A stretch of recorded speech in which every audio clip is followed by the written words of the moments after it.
Nip It Away Dharma Talks.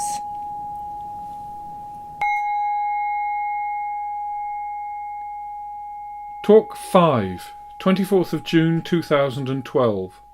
Right Effort, Part 1.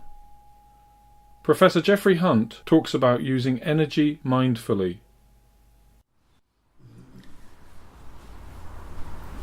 Today's talk is about right effort, which is an aspect of the Noble Eightfold Path. And this will be in two parts. So today I'm going to talk about right effort generally. First of all, what do we understand by right effort?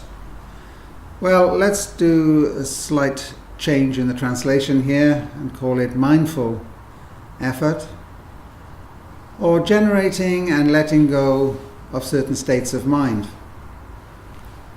The whole idea of mindful effort is the energy that we need, directing our energy in a direction which is helpful in following this path, leading us to wisdom, compassion and peace,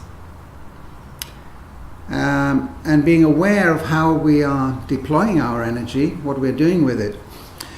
As individuals, as communities, and indeed as the human race, we need to expand our thinking beyond the individual, because we live in a much more complex, globalized society than the Buddha could ever have imagined.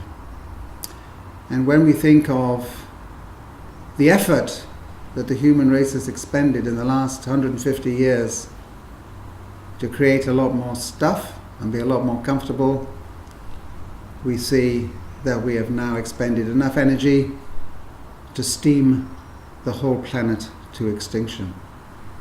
This is not mindful effort on the collective basis. But let's bring it back to an individual basis to start with.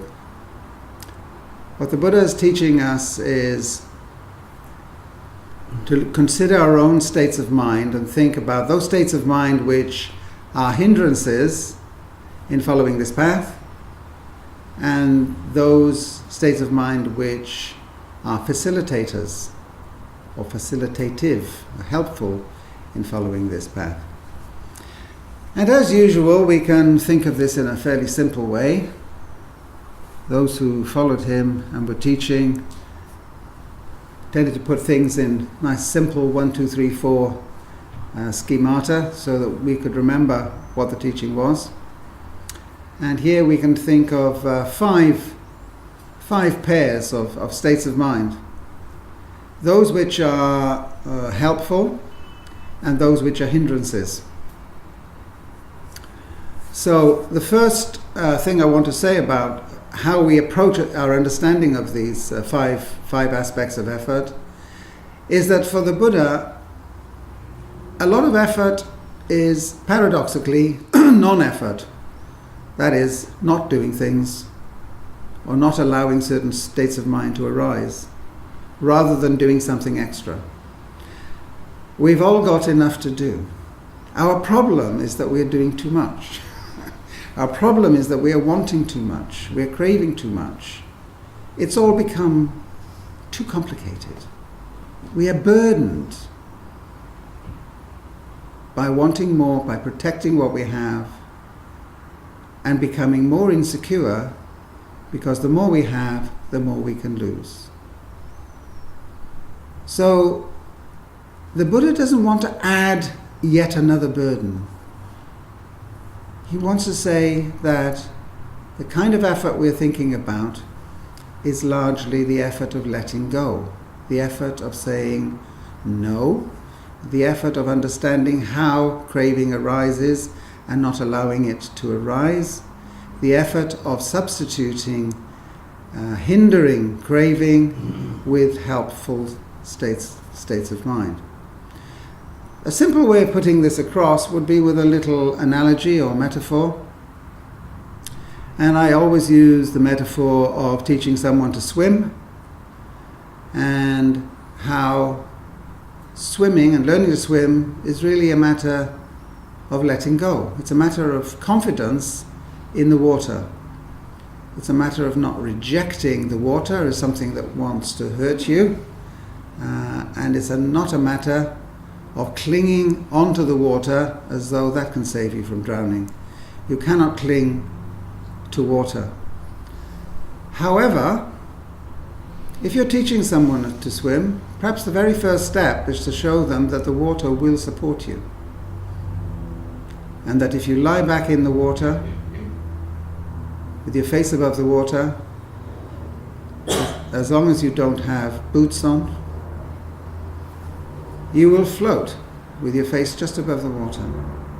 If you do some gentle frog-like movements, you will just stay on the surface of the water.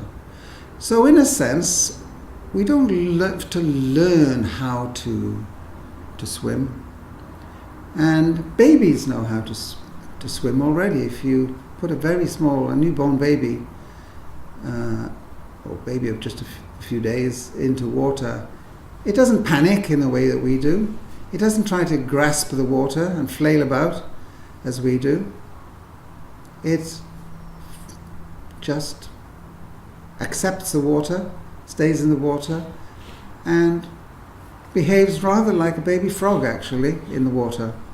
It's we adults with our complicated minds always want to control things and have fears and insecurities which children don't have and which animals don't have. So you could think of this as a kind of effort. If you tell someone, if you tell the student, the learner, just lie back in the water with your face above the water, the problem there is that they don't have confidence in doing that. They're not likely to do what you say. As soon as they put their heads back, they probably overcome by panic and will start thrashing about and possibly hold on to the teacher and thereby try to drown the teacher as well. And there's a deeper moral in that somewhere, the teacher getting drowned. If you look through history at what happens to some philosophers and spiritual teachers when we don't understand what they're saying. So, although it's something that we can do, it's not something that is easy to do, to just let go. We all know that because we've been trying to do it. So it does require a kind of effort, the effort of letting go. The effort of having confidence and understanding that accepting and not struggling actually puts you in a more peaceful position than you would otherwise be. We are locked into a kind of repetitive syndrome that whenever we feel unhappy, we think it must be because there is something else that we need or want. So we've got to make more effort than we've already made in order to get it, and then we'll be happy. So we keep trying harder and harder to get more stuff, to be more secure, to get more respect or power or whatever it is. And if we keep struggling, we think that somehow we will reach a point where we will have enough and then we will be peaceful and happy. Unfortunately, it doesn't seem to work this way. We need to let go of this repetitive behavior because it doesn't work. It isn't working for us as individuals, and it isn't working for us as communities, and it isn't working for us as a human race. We have to understand the limits of getting more stuff and learn that actually letting go and accepting is much more powerful, because things are as we have found them.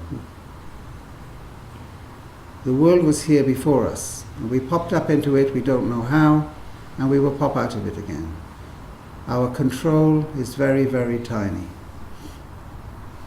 So, right effort is largely about understanding non-effort, about letting go. Now let's go back to these five aspects of effort which the Buddha drew attention to. The first couple or pair of ideas are desire, that is wanting more, craving, and its opposite, which, roughly speaking, generosity and gratitude. So, most of us are convinced that it's a nasty competitive world and I have to get more and I have to try harder to get more.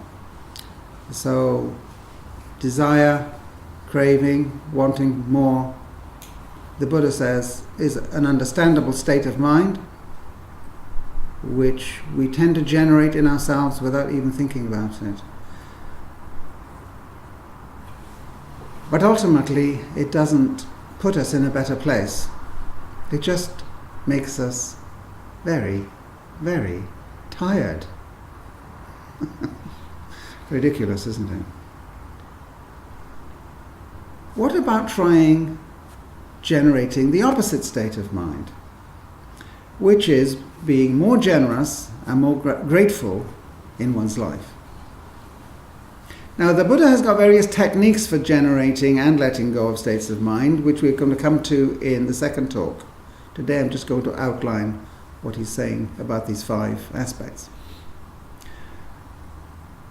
Generosity is not just giving away your money or something like that. It's just a generous spirit generally.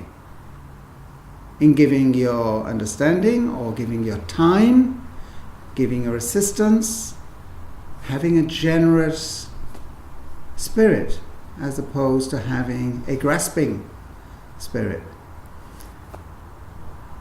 In our current state of mind, we are likely to be just a little bit skeptical or even cynical about that. We might think, but if I behave like that, won't people take advantage of me? Well, some might. Well, that's their problem. They've got a problem. They are not oriented in such a way in life as to bring about their own peace and happiness. You leave them to that. You are concerned with you. And if each one of us was concerned with ourselves in following this path towards peacefulness, then it would be a more peaceful world. So, if people take advantage of your generosity, that is not your concern. Your concern is your generosity, and there needn't be any reward for that. The same with having a grateful attitude. Grateful means being grateful for just about anything and everything. Grateful for all those things we actually take for granted. Gratitude for being alive, gratitude for having water, food, warmth, friends, family, all of those things. All the things that we can admire and appreciate around us, whether they're trees, sunlight, the ocean, the forest, the wonderful way everything just fits together and is interdependent, all of it is really quite awesome. But you see, when we become grasping, we get tunnel vision. Tunnel vision. We want something. We become obsessed with it. We're chasing it. Everything else drops out of the picture. And then we don't see what there is to appreciate. And we're not grateful anymore. We go around in a state of ingratitude. The Buddha says, well, okay, let's understand this. We can understand this through meditation, by watching our own states of mind, and through study, through the ethical practices that we are learning. And we can start to shift the balance from desire and craving to generosity and gratitude. We have to have the confidence, like the learner in the swimming pool, that it really will help me. I might doubt it, you see, because I'm so stuck in this repetitive syndrome that it's very hard to believe that somehow, and I don't know how, but somehow I'm going to be happier and more peaceful if I'm grateful and generous. We say to ourselves, but the world doesn't work that way. It does work that way, but you just have to be patient and you have to see it. It does work that way. The second couplet are ill will and goodwill. Having feelings of ill will, that is, irritation, frustration, anger, are hindrances in following this path. They are states of mind. It's a state of mind of negativity, of feeling dissatisfied with others, with oneself, and with anything that is getting in the way of my achieving or getting what I want. That is, again, tunnel vision. It's tunnel vision. Think how different it is to have goodwill. That's the opposite of tunnel vision. That's just suddenly opening up your mind. All right, I can actually have goodwill. I can be positive. Again, you may say, but if I do that, aren't people going to ridicule me? Aren't they going to take advantage of me? The answer is yes, some might. Who cares? That is their problem. If you get a chance to help them out of that, well, do so. But if you don't, leave them alone. Carry on. Express your goodwill towards others. See that we're all in the same boat and that we can do a lot more for each other than we do. We are not trapped in some sort of competition which makes us all miserable. So goodwill, we can generate a sense of goodwill, and the Buddha's got some techniques for doing this, and next time we will talk about that. For example, there's the Metta Bhavana practice, in which we use visualization in order to generate goodwill. And as for the ill will, he's got lots of techniques to teach us how to spot ill will and its manifestations in us. We catch it very early, we can spot it, and then we can say, no thank you, I don't want you, I don't want that malicious or resentful or complaining voice. It's not mine. Please just go away. And then carry on with goodwill. It can be done. It's a mind training. See, the Buddha's training is not just about sitting on a cushion. It's an ethical training as well. It's about letting go of what usually translated as defilements, all those things which drag us down and make us unhappy. So there's the second couplet. Third couplet, sometimes translated as laziness, I prefer apathy as the negative side. What is the positive side of apathy or laziness? It's energy. It's energy and engagement. Being willing to use your energy to engage with others, in assisting them in any way you can, being with them, sharing difficulties, and so on. That's positive. Apathy, and even worse, cynicism, are destructive. Not just destructive to others, they are destructive to each one of us if we have that state of mind. So the Buddha is saying we have to make an effort. It's the effort of letting go of the negative side and the effort of generating and giving a chance to the positive side. It is there somewhere in all of us, but we tend to suppress it sometimes. So that's three of the factors. The next is anxiety or worry. Now, what is the opposite of that? Tranquility, peacefulness, acceptance.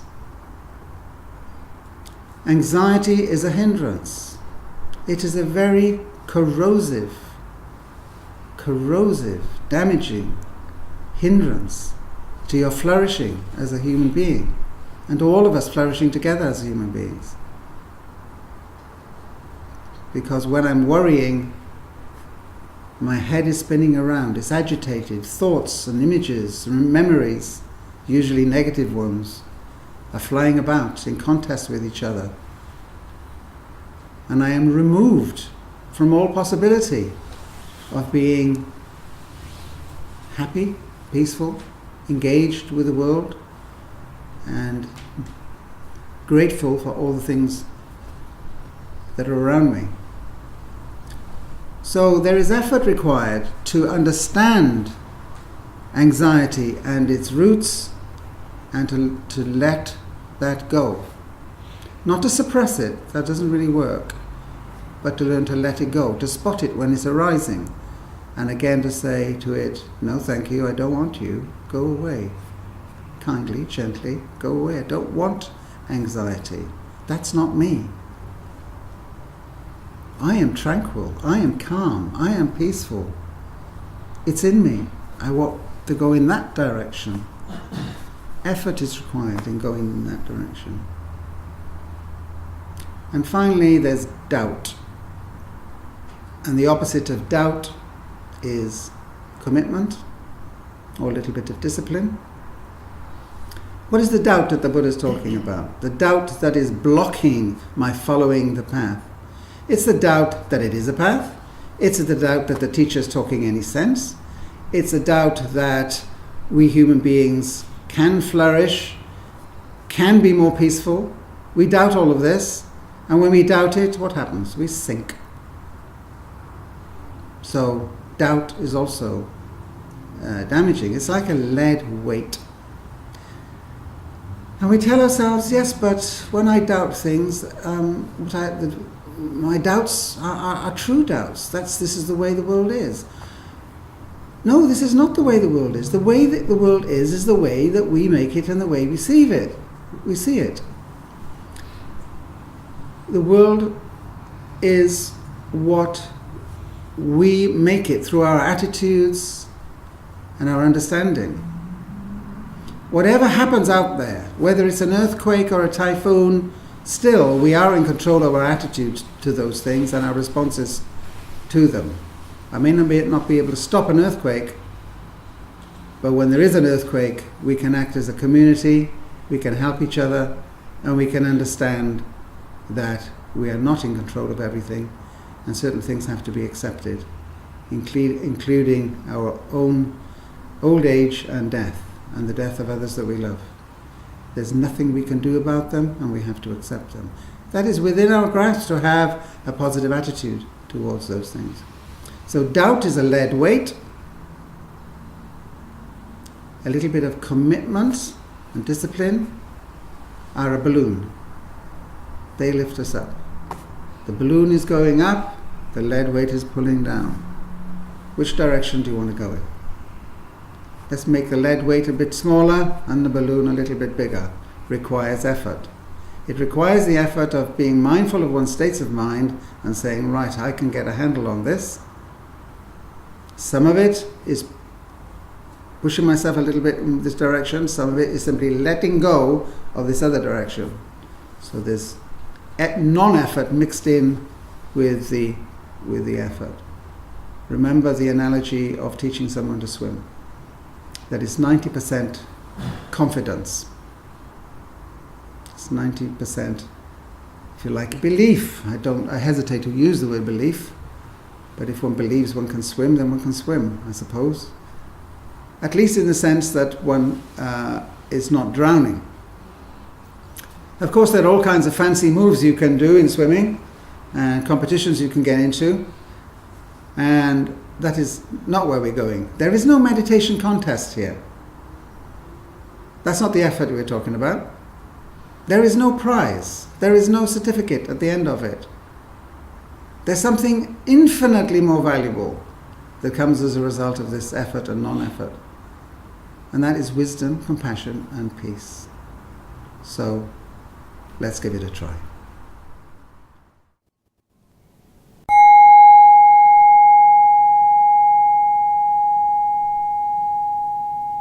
New Buddha Way approaches meditation as a way of life, letting go of east and west, past and future, and starting afresh here and now. To find out more, visit www.newbuddhaway.org.